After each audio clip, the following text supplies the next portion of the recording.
Good evening, everyone, and welcome to tonight's Let's Talk About It webinar. I'm Leslie Viscara-Cherney. I am the Vice President of Operations and Patient Navigator for the chapter. I am with the Lupus Foundation of America Greater Ohio chapter, and I want to thank all of you for joining us. Each month, our chapter network presents a webinar on important topics related to lupus from experts across the country.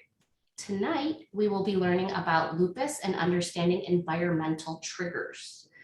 But before I introduce tonight's host, I want to remind you that the information provided in this webinar is for general information and educational purposes only, and it is not in substitute for your physician's advice.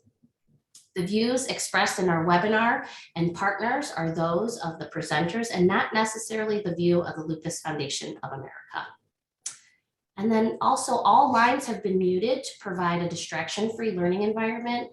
If you have questions during the webinar, please type them in the chat box and our presenter will try to get as many questions as possible.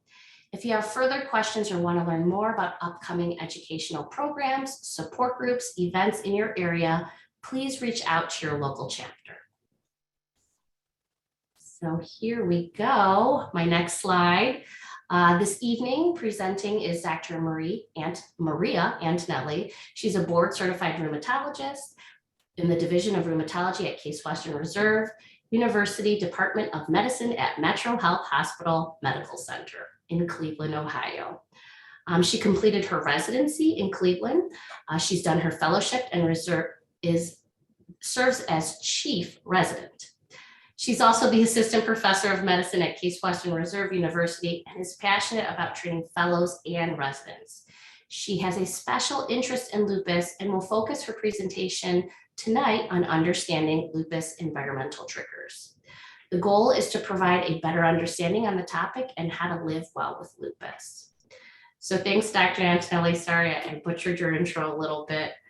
But if you could go ahead and grab that screen and pull up your presentation, we can get going. And take your time. I know the settings sometimes are difficult for me. No, it's all good. It's all good. Can you see my screen, Leslie? Beautiful, yes. All right. Thanks for that nice introduction, Leslie. And thank you everybody for having me and joining us today. As Leslie said, I'm Maria Antonelli from Cleveland, where Leslie and I are here in about 3 feet of snow in the last week. Speaking of environments, so today we are going to be covering the topic of, and I'm going to try to minimize this, hopefully not cover any of the screen. We're going to be covering today environmental influences on lupus development, lupus disease activity, and try to summarize changes that a person with lupus could make to positively affect their environment and their lupus. All right, I'm going to start off with this. I love this picture and this study. Whenever reading about lupus and environmental triggers, there's always a mention of this study where they looked at a population of lupus patients and compared to a control population, so a group who do not have lupus, and looked at pets and then looked specifically at lupus in dogs. And so there was a slight but significantly higher prevalence of lupus in dog pets of patients with lupus in comparison to those who did not have lupus. And this study basically suggests that there's a common environmental factor for both the human and dog systemic lupus. And here the picture, you can see the former First Lady Barbara Bush with her dog Millie, who was one of the most famous dog lupus patients, and both former President Bush Sr. and Barbara both had autoimmune thyroid disease. So not perfect for that study, but suggestive. All right, so when I was asked to do this topic, I kind of made a list of things that I commonly think about as environmental risk factors for kind of anything. And so we're going to try to cover each of these in a little bit more or less detail. I would first off say, in general, looking at environmental things in general are very difficult to study because you're trying to tease out a single variable in comparison to looking at all the things as a whole.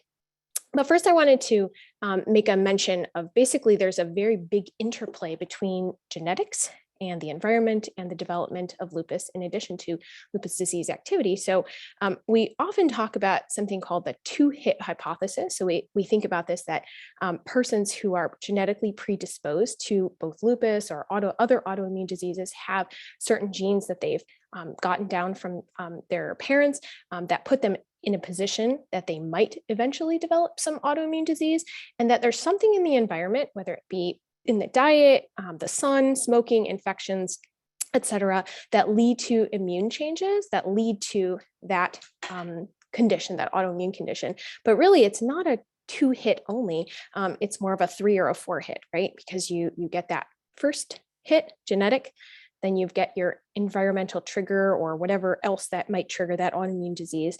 And then you also have kind of a feedback loop, because once you have lupus, it's not the end of the story. You continue to eat or maybe continue to smoke and live under the sun, continue to have infections and things like that. So it's really kind of like many loops going back and forth here. So the first topic we're going to cover is diet. And in general, this is one that is very difficult to study because it's very hard to put patients in a lab and say you're only allowed to eat X, Y, and Z, right? Nobody wants to do that. Nobody wants to sign up for that. And even if we did, it would be for a very short period of time. It's very hard to control diet for longer than maybe a couple of weeks. In general, there's no evidence that diet plays a role in lupus development. The only very, very small conflicting studies were regarding alfalfa sprout consumption. But as I said, they're conflicting studies. So some that suggested that there was a possible role for lupus development. However, other studies that negated that finding. There were no associations between risk of developing lupus and antioxidant intakes. Those are the things that are in the fancy superfoods, but again, no association. And then also not enough investigation into foods and chemicals in foods or dietary supplements that are associated with risk or disease course for lupus. Now, one thing that we do know is that lupus patients suffer disproportionately from cardiovascular disease. And so that would be like heart attacks, strokes, things like that.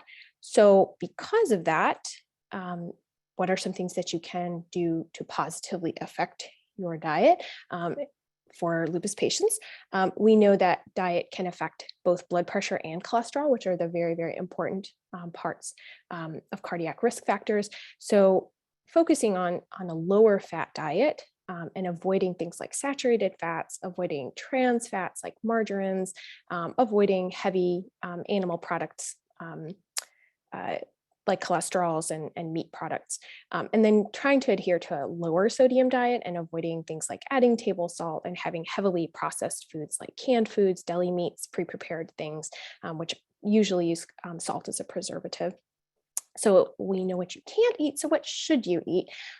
So things that are heavy in the whole grains, so less processing, like less bleached flours, good sources of energy like vegetables, lean sources of protein, if protein is coming from an animal product, nuts, good fats, including olive oils and avocados.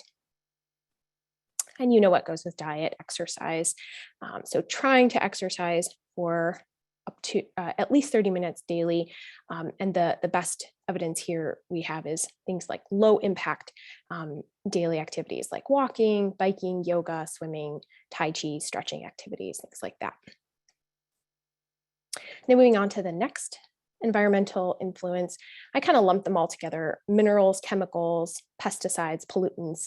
And these are things that, you know, there's chemicals all around us. We are all made up of chemicals, but studying these things where you're kind of focusing on one particular chemical is usually very difficult. So these couple of examples here are from very high exposure to certain chemicals. So the first example, things like higher exposure to silica. So this is very well clearly delineated in the literature that high exposure to silica leads to an increased risk of developing lupus. And so we know that from particular studies where looking at persons who did sandblasting or granite cutting, cement processing, bricklaying, things like that.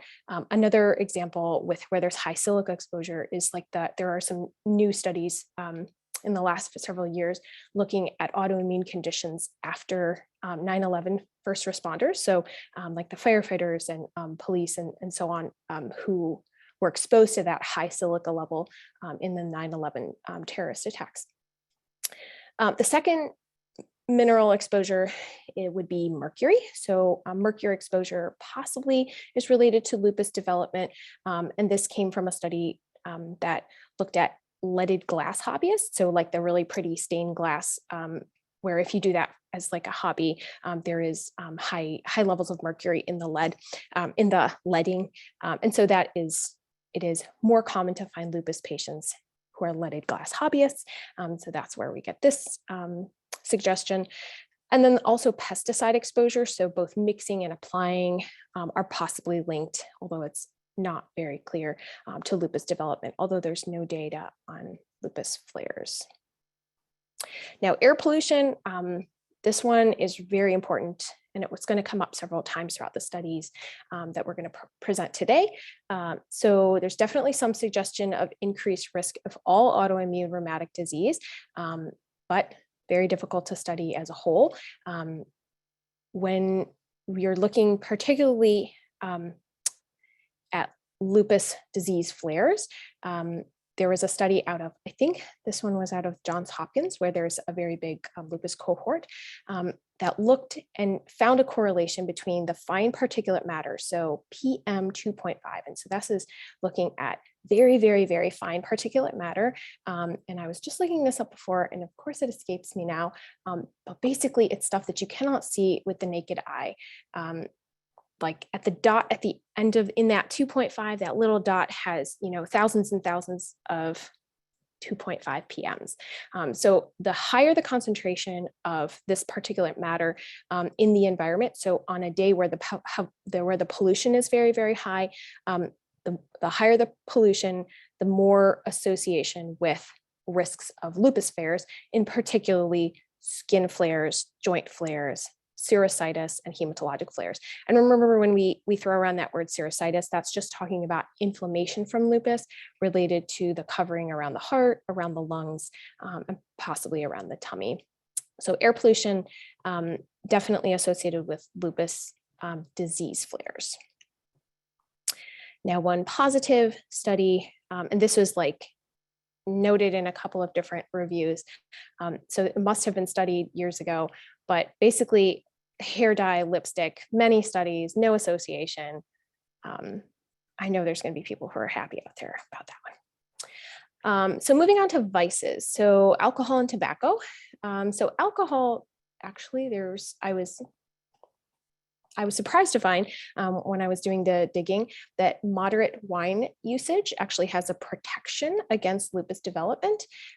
However, with that caveat, there comes a caveat that lupus can interact with many, many lupus medications. And so there's always the importance to use caution. Now, cigarettes, this is one that is essentially like air pollution right in your face. This one we know for sure cigarettes cause an increased risk of developing lupus as well as lupus flares. And there's a particularly strong association with developing lupus rashes. And this is really hard to delineate. What is it about the cigarettes? Cigarettes are not, they're not just a single chemical. They are basically combustion of organic material that results in lots of yucky things. So there's tars, there's the nicotine itself, there's the carbon monoxide exposure, there's aromatic hydrocarbons, et cetera. And so in general, it's just very simple. Don't smoke. Smoking not only increases your risk of lupus and lupus disease activity, but also increases cardiovascular disease. And so in general, this is a quote from the Lupus Foundation website that was for a couple of years ago, but it's definitely still true. The more than any other lifestyle choice you make, quitting cigarettes has the greatest positive impact on lupus. So what about other stuff? So smoking the other stuff that is I think this is a national presentation, so depending on your state, may or may not be recreationally or medically approved in your state, but we're talking about medical marijuana, recreational marijuana, CBD, or THC. So those are both the things that are in marijuana. So there's a lot of interest in this topic, basically for a variety of reasons, but lots of changes in governmental regulations in the last several years, particularly related to increase in use for both recreational and medical uses of both marijuana and its byproducts. This is very challenging to find studies regarding this because it's still very early in the infancy of what we understand about these products.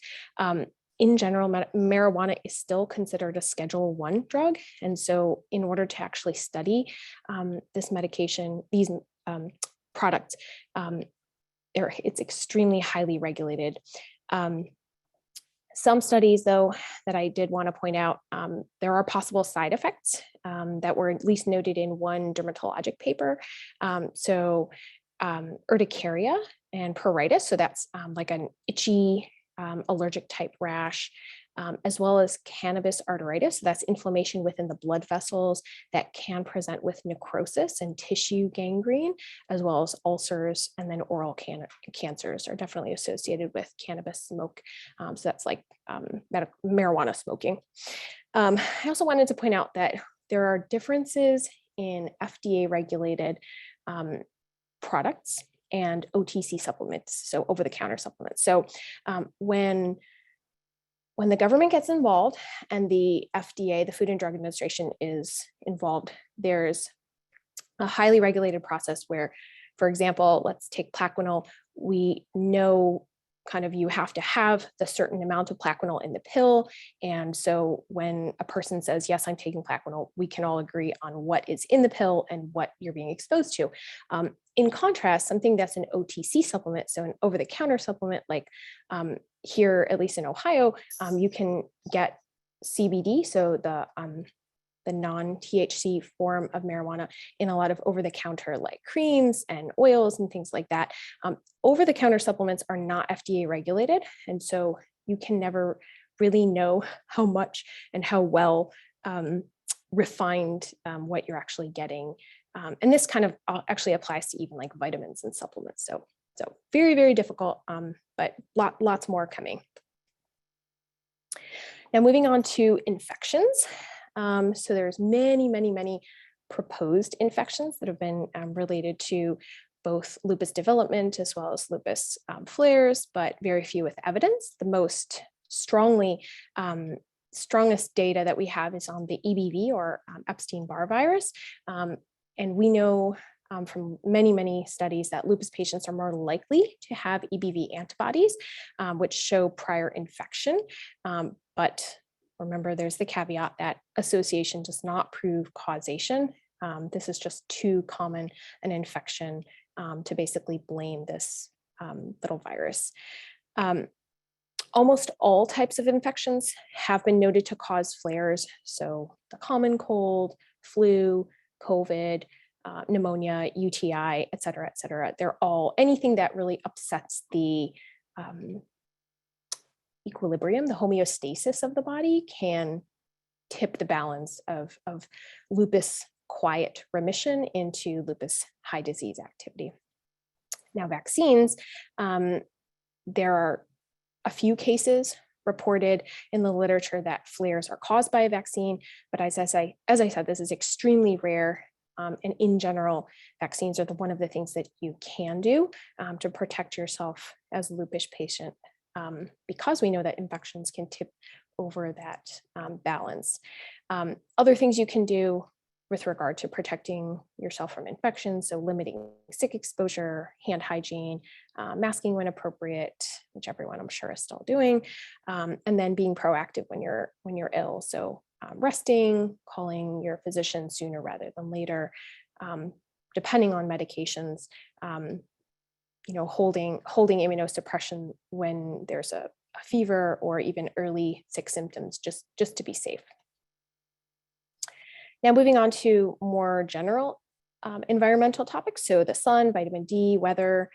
So sun exposure, very clear evidence for flares, both skin and other types of flares. And I don't go into a whole lot more other details other than the sun is the glaring thing in the environment that we know, other than cigarettes, is very strongly linked. Now, vitamin D, which we know is actually it's a hormone, it's not a vitamin, that your body makes in the skin in response to sun. So vitamin D, there's a link between vitamin D deficiency and lupus development, as well as lupus activity. So low vitamin D leading to starting lupus, as well as low vitamin D leading to lupus disease activity.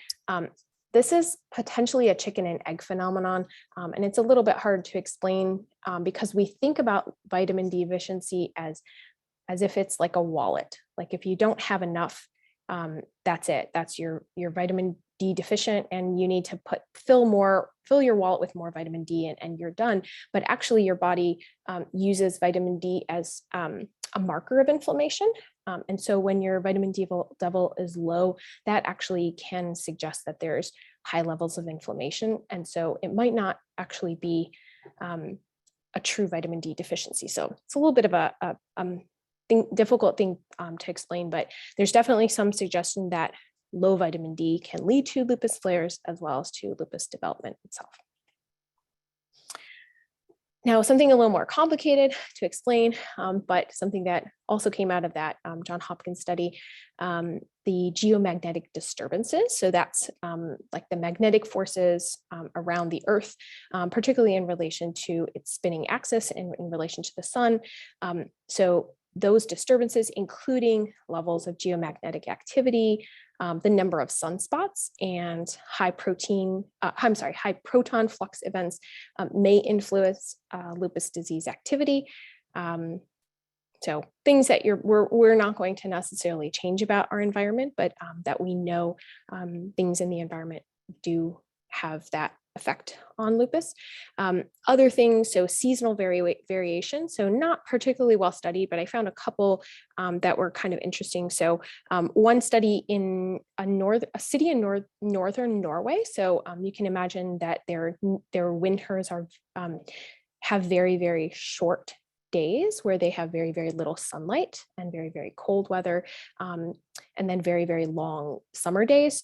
That study showed no major seasonal variation, where in the winter they're only getting 5 hours of daylight. To me, that was a little bit surprising, but then there was a Baltimore study that did show the skin and joint activity in lupus patients is increased during the spring and summer months, as we would expect, right? So more sun exposure. We know the sun is the biggest trigger. And so not surprising. Other organs other than the skin and joint did have different patterns, as we'll see on the next slide, I think.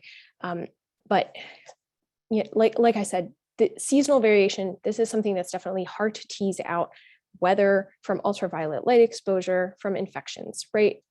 Here in the north, it's, like I said, 3 feet of snow outside. We're all kind of clustered inside. So is it the weather, or is it because we're shedding all of our cold infections and things like that? And so it's the infections that's causing it. So a little bit hard to tease out. When we do find, there's a couple of studies kind of focusing on weather alone. I think more from that Johns Hopkins cohort. So increases in temperature were generally associated with increases in renal, skin, and as well as blood and serositis flares, as well as increases in humidity associated with joint and serositis flares. Another one here, sort of same idea, fine particulate matter concentration significantly associated with all types of lupus flares. Ozone concentration, so remember this is basically the covering around the Earth that is protecting us from harmful radiation from the sun. So as the ozone concentration is directly associated with renal flares. So that's kind of interesting. And then barometric pressure. which kind of, remember, goes up and down depending on whether it's raining, snowing, high pressure, kind of moving in, things like that, basically had no significant association with lupus disease flares. So regarding weather and our sort of very external environment, what can we do? So sunblock. So remember, sun is the most important thing. So sun exposure, so minimizing that by using long sleeves, sun blocking clothing, hats, limiting sun exposure, particularly avoiding the high sun beams during the summer. So like that 10 a.m. to 3 p.m. When there's the most intense sun, and then vitamin D supplementation. So there's the rule of thumb is for, if you're not going to take a supplement, you need at least 15 minutes of sunblocked skin exposure. So sort of just like in short sleeves, 15 minutes twice a week. And that, I would say, is not recommended for lupus patients, that it's better to just go for the supplement because we know that that sun exposure can cause the lupus flare. So vitamin D supplement, also good for your bones. Now there's the non-tangible environment. And so here I just sort of like put it all the other stuff that you can't really touch, right? So the stress, call it stress, which, we talk about stress and we think about it as like it's my finances, my work environment, my washing machine broke, things like that. And all those things, both the physical stress, mental stress, can actually worsen immune system responses. And it's been documented many, many different ways. And so these are definitely things to work on, right? So think about this list that I have here: physical and mental stress, sleep deprivation, deconditioning. So just being out of shape, where your body could maybe be in a better place, and that can optimize your immune system. Job stress may or may not be, something that you can easily change. Difficult finances, major changes in life, like deaths, divorces, abusive relationships, moving, general burnout. Speaking of burnout, which is kind of part of this whole topic, there's a great book by Emily Nagoski and her sister, another Nagoski, and the book is basically titled Burnout, and it's an excellent discussion on the for the layperson on the physical effects of both mental and emotional stress, titling Burnout. So I highly recommend it. So what are some things you can do about it? You can't easily fix difficult finances. You can't easily get over a divorce, but there are things that you can do for your own wellness that help with that kind of your body's response. So working on exercise, working as much as possible to get adequate sleep, meditating, personal connections.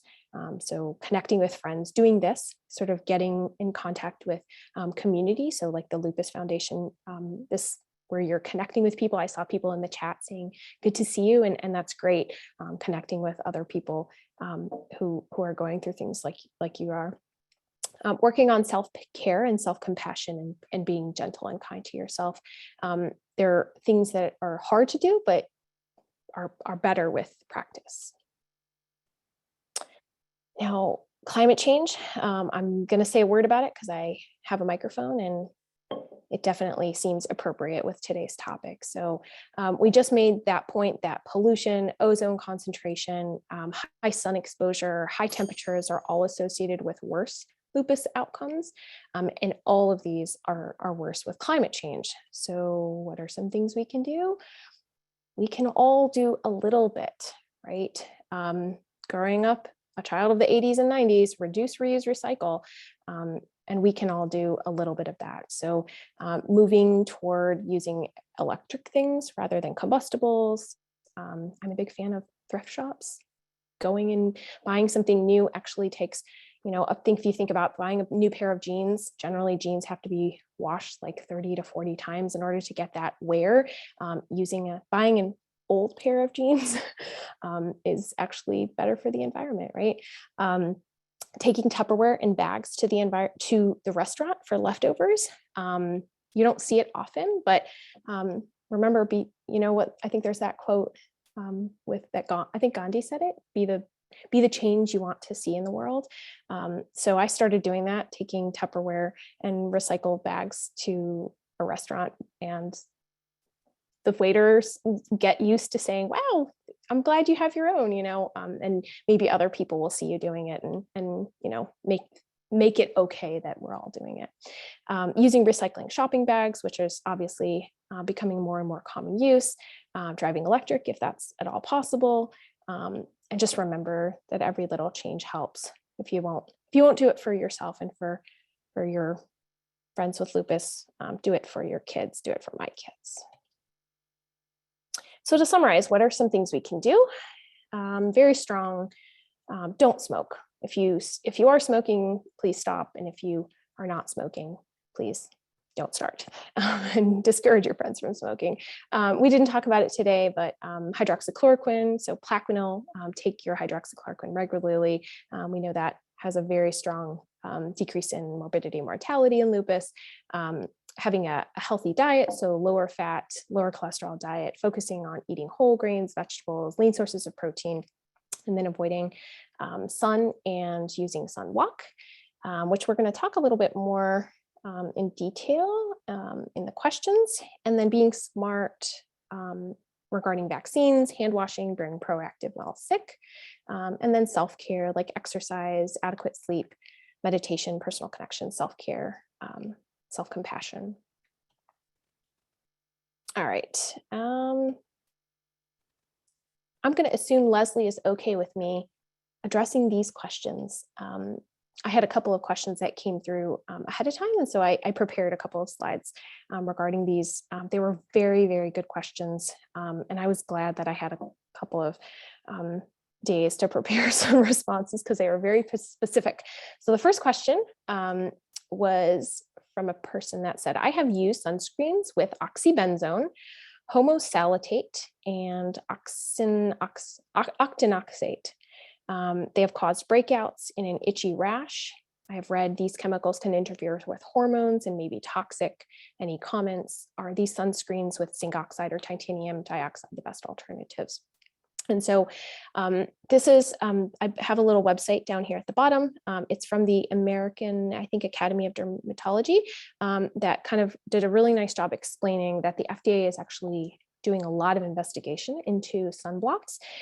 And so there's sort of two categories. There's actually three categories. So the first category is the GRASE category, GRASE. These are generally recognized as safe and effective. And there are two ingredients in that category, and that's titanium dioxide and zinc oxide. These are both physical sunscreens. So they are actual minerals that act as a shield. And so these have actually both been recognized as safe and effective. They are not absorbed into the skin. Now, there is a whole long list that there's a list that is also used in Canada and Europe, but I'm just putting here the list that's under investigation in the United States. And it includes a whole bunch of words, the chemicals that are very long, but include the three that the person who asked the question. And so I wanted to point those out. And these in general are chemical sunscreens. And so they work like a sponge where they absorb the sun's rays. They're easier to rub into the skin and don't leave a white residue. So the other three that the question asker suggested, those are still under investigation. And they are actually, according to an environmental working group, which is an American group, suggest that they have some weak hormonal effects and some allergy concerns. Now, I tried to do a little bit more research in like the scientific literature, and this is extremely complicated. I mean, I'm a chemist by trade before I became a physician, and just looking up, oxybenzone and lupus, or oxybenzone and hormonal effects, it would potentially take days to understand this and learn this. So I'm going to take what I learned from that website, the environmental working group, to suggest that yes, there is some potential weak hormonal effects, and that if there are concerns, which there are concerns in a lupus patient with looking at chemicals that potentially have hormonal effects, because we know hormones play an important role in lupus. And so really, to answer the question, yes, the zinc or titanium-based sunscreens are the best alternatives. Even though they turn your skin white, they are definitely the best because of the lack of absorption, I think. Now, the next question was, I have read that there's an association between pollution and heart disease. Can you comment on this? And so I went and found there was a study, it was a little more than 10 years ago, just a review article, but that definitely commented that particulate matter in air pollution is associated with an increased risk of cardiovascular morbidity mortality. And remember, when we use those big M's, the morbidity mortality, we're talking about disease that doesn't hurt you, morbidity, and then mortality, disease that can kill you. And the same review suggested that there's evidence that even short-term exposure to high concentrations of PM 2.5 over a few hours can trigger myocardial infarctions, so heart attacks, cardiac ischemia, so death to your heart tissue, arrhythmias, which would be funny heart rhythms, heart failure, where your heart is not pumping as well as it should, strokes, exacerbation of bad circulation, peripheral artery disease, as well as sudden death. So pollution, climate change, they definitely have a link to affect lupus, and they definitely have that link to heart disease, which we know lupus patients are disproportionately affected by. Now, the next question is tricky. The next question was mentioning the idea that I had talked about EBV and antibodies that are higher in lupus patients, but as I said, association does not prove causation.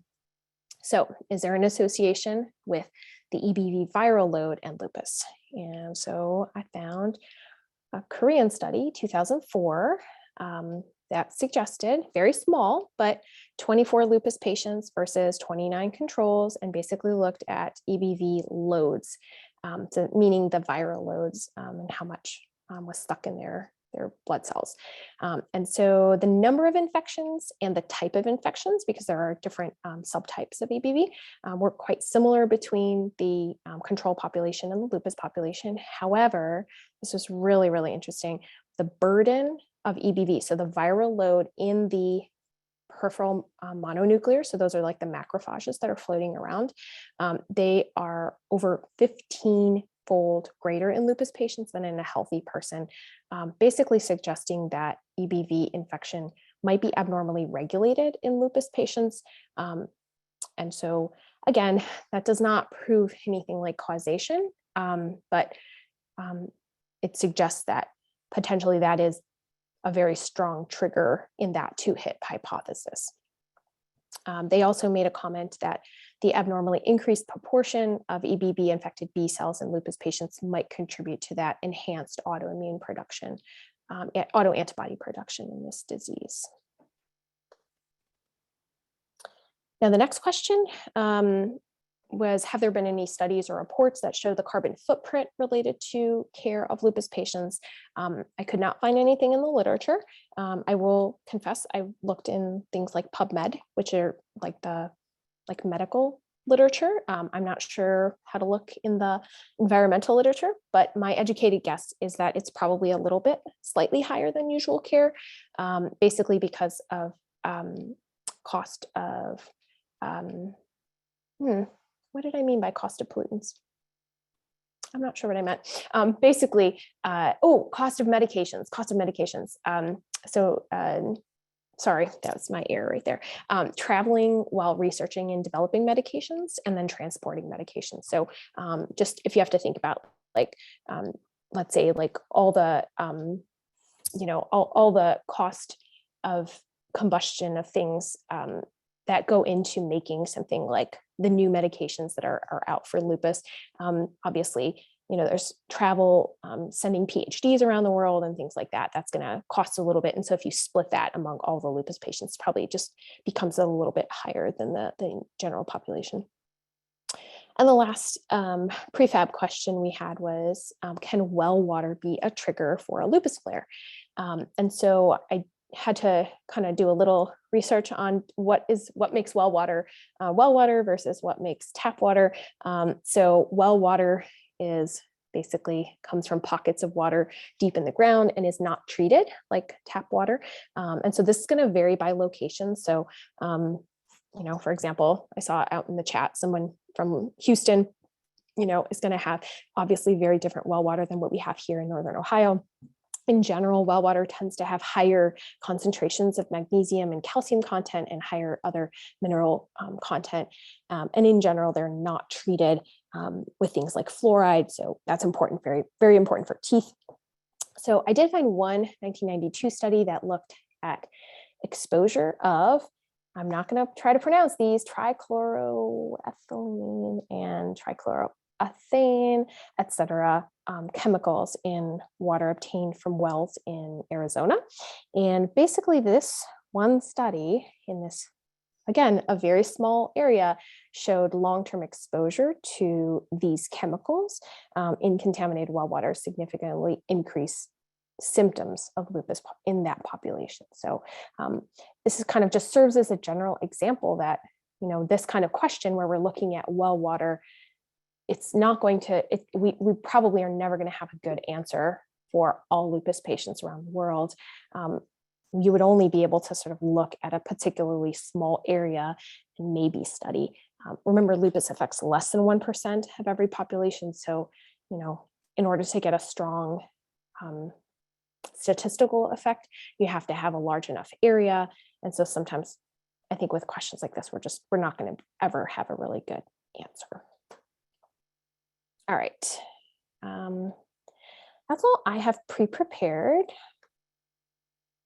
So I'm going to. Yeah. Lots of questions rolling in, Dr. Antonelli, and thank you so much for your presentation. Lots of eye-opening things. Some people saying, oh, I never knew dogs could get lupus. And so, yeah, a couple comments in there, and I don't know if you can see any of those comments that you want to try and take a stab at. I'm happy to help. I am. Dog lupus is, I would say dog lupus is a very interesting thing for lupus patients to think about. There's actually like a theory out there about how lupus develops in humans, very similar to why we think dogs develop lupus. So, all right, I'm going to try to weed out a question here. So let's see. So 2 good things I learned, Dr. Antonelli: lipstick, because that's my superpower. So that's good. Not anything that'll cause anything. And then moderate wine usage. Yes. So we can all have a glass of wine responsibly. I saw someone in there saying, is beer okay? I don't know. Yeah. That's hard. I mean, remember when there's a scientific study that says wine in moderate use is okay, in general, what they're doing is they're asking a group of patients, okay, in the last 5 years, how often did you drink beer? How often did you drink wine? How often did you drink distilled spirits? And so they probably teased it out, and I probably missed it. But in general, I would have to comment that when we're studying things like wine, you generally don't extrapolate that to be alcoholic benefit. Like, well, it must be the alcohol. In general, there's a lot of data that shows that red wine in particular has that benefit. And because there's a lot of other good things that are in red wine, things like tannins and other stuff that I don't remember. And so that's why you never hear those sort of like, ooh, alcohol in moderation in general is good for heart disease. No, it's like red wine is in general. So I don't know if there's data out there about beer, but in general, in moderation, a glass of beer is probably okay. Again, like I said, with that caveat that all alcohol can interact with lupus medications. Right. So someone else was asking about EBV virus, the Epstein-Barr virus. Mm-hmm. Someone just wanted clarification. Here's a good question. From Ellen, what is the recommended amount of vitamin D? So I think the recommended amount is between 400 IU and 2000 IU daily. But I would say, and again, this is a personal preference and just my general treatment with patients, that's what has been recommended by large groups, saying this is probably good for the majority of the population. But when we start to look at vitamin D, and you start to say, well, what is adequate when you test a vitamin D level? For example, testing vitamin D level here in Cleveland, it's so rare to get like a normal level because we get so little sun and because so few adults take vitamin D in their diet. Most adults don't really get good dairy products that have that vitamin D fortification. And so really it has to be very individualized, that a person who is like lactose intolerant, doesn't get vitamin D in their diet, doesn't go outside a lot, uses a lot of sunblock, that person is going to need maybe 5,000 IU international units a day versus someone who gets 3 units of dairy a day, takes, goes for walks and is able to go without sunblock. And that person may only need 400, if anything at all. So, all right, I hope that answers your question, Ellen. Dr. Antonelli, in the Q&A section, it seems like there's some really good questions in there as well. If you want to take a gander over there, someone's asking about diet and nightshade as being a trigger, nightshades as being a trigger. Diet's really tricky, so I know you touched base upon that. I am going to defer the question about nightshades because I don't know what that is. So I'm going to skip that one. Let's see. Oh, wow. These are so many good questions. See, these are questions we need to have Leslie, we need to have a session that's just question and answer, but they need to be prefab so I can go and research them, because some of these are very, very challenging. Okay, so this one, like, can secondhand marijuana smoke cause urticaria or pruritus? So yes, I mean, I don't have the data, but can any secondhand exposure to combustion? So remember, when a person is smoking, whether it's a cigarette or something else, there's combustion of a product. And so you're going to get cyclized things, and you can definitely inhale that. And your body creates an immune response, allergic type. So definitely urticaria, pruritus, definitely. See if I can keep going there.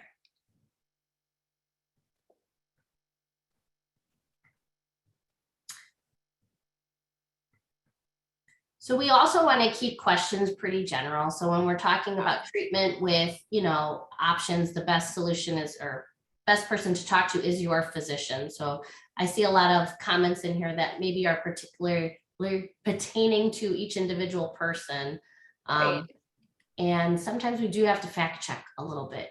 We got some really interesting questions here about like bottled water and tap water. And you did a really great presentation on the well water there.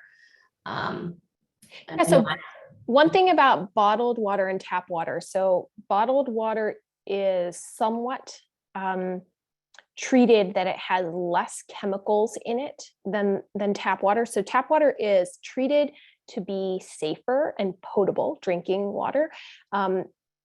Some bottled water is distilled water where there's like nothing in there.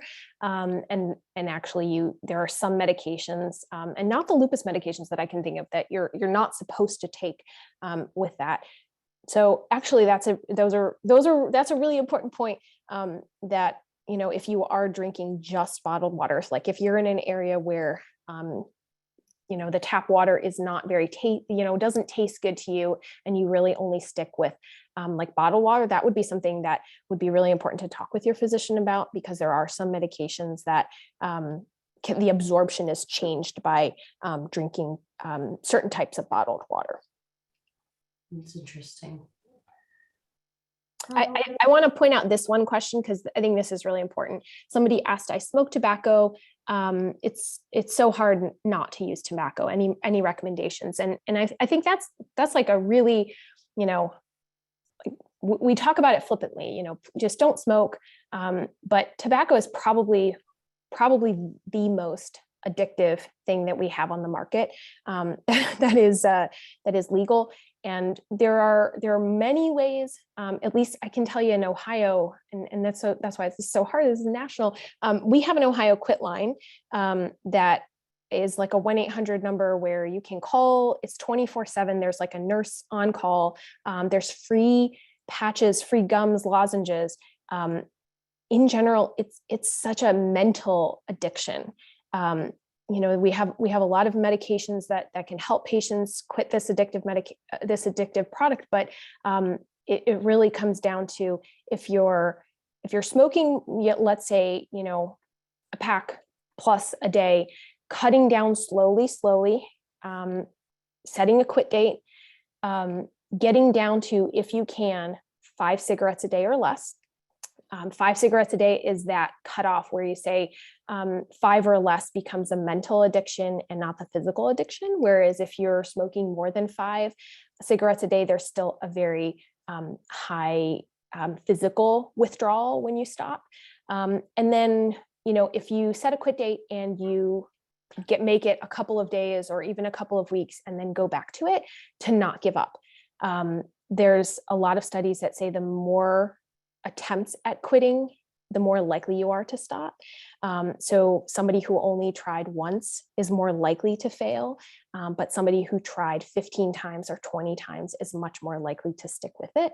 And so just, you know, acknowledge that this is, you know, we live in a world where the advertising gets to us, and our society, it's more and more acceptable to be a non-smoker. And it's harder and harder to continue to be a smoker. And I think that's, you know, we're making good strides, but kudos to everyone out there who's trying. You can do it. So keep at it. Whoever asked that question, you know, it's not easy, but it's not easy. You can do it. And I didn't know about the free Ohio quit smoke line, so I'm going to look into that for sure. So that's great. Thanks for sharing that. Yeah. Okay, I want to answer, because this is a really good kind of general question. So an anonymous attendee, how specifically do these factors like UV light, smoke trigger autoimmunity?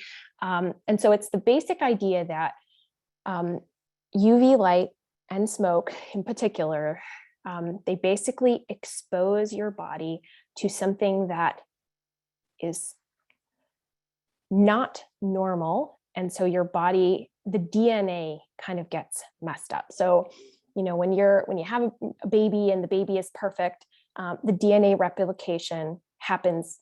Right now it happens in the beginning, it happens perfectly, that, you know, you're making a clone of that DNA and the little cell replicates itself again and again and again, and it's perfect. But now you take that baby out in the sun, and the sun exposure, the sun radiation comes in, the UV light radiation comes in, and the body sees that radiation, and the radiation actually basically screws up the DNA to say, okay, this replication is not going to be perfect.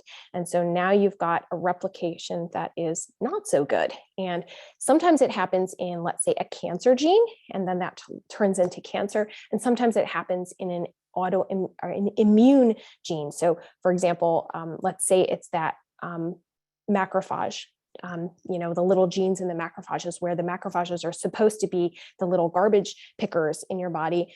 But now this macrophage gets infected with EBV, that Epstein-Barr virus, and that person who has that predisposed genetics from their parents to go on, you know, to fight that EBV infection, but potentially turns into something like lupus or some other autoimmune condition. So in general, these are things like the UV light, the smoke, potentially anything else.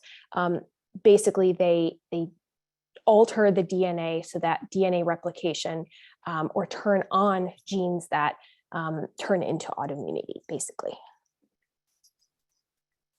Thank you for that.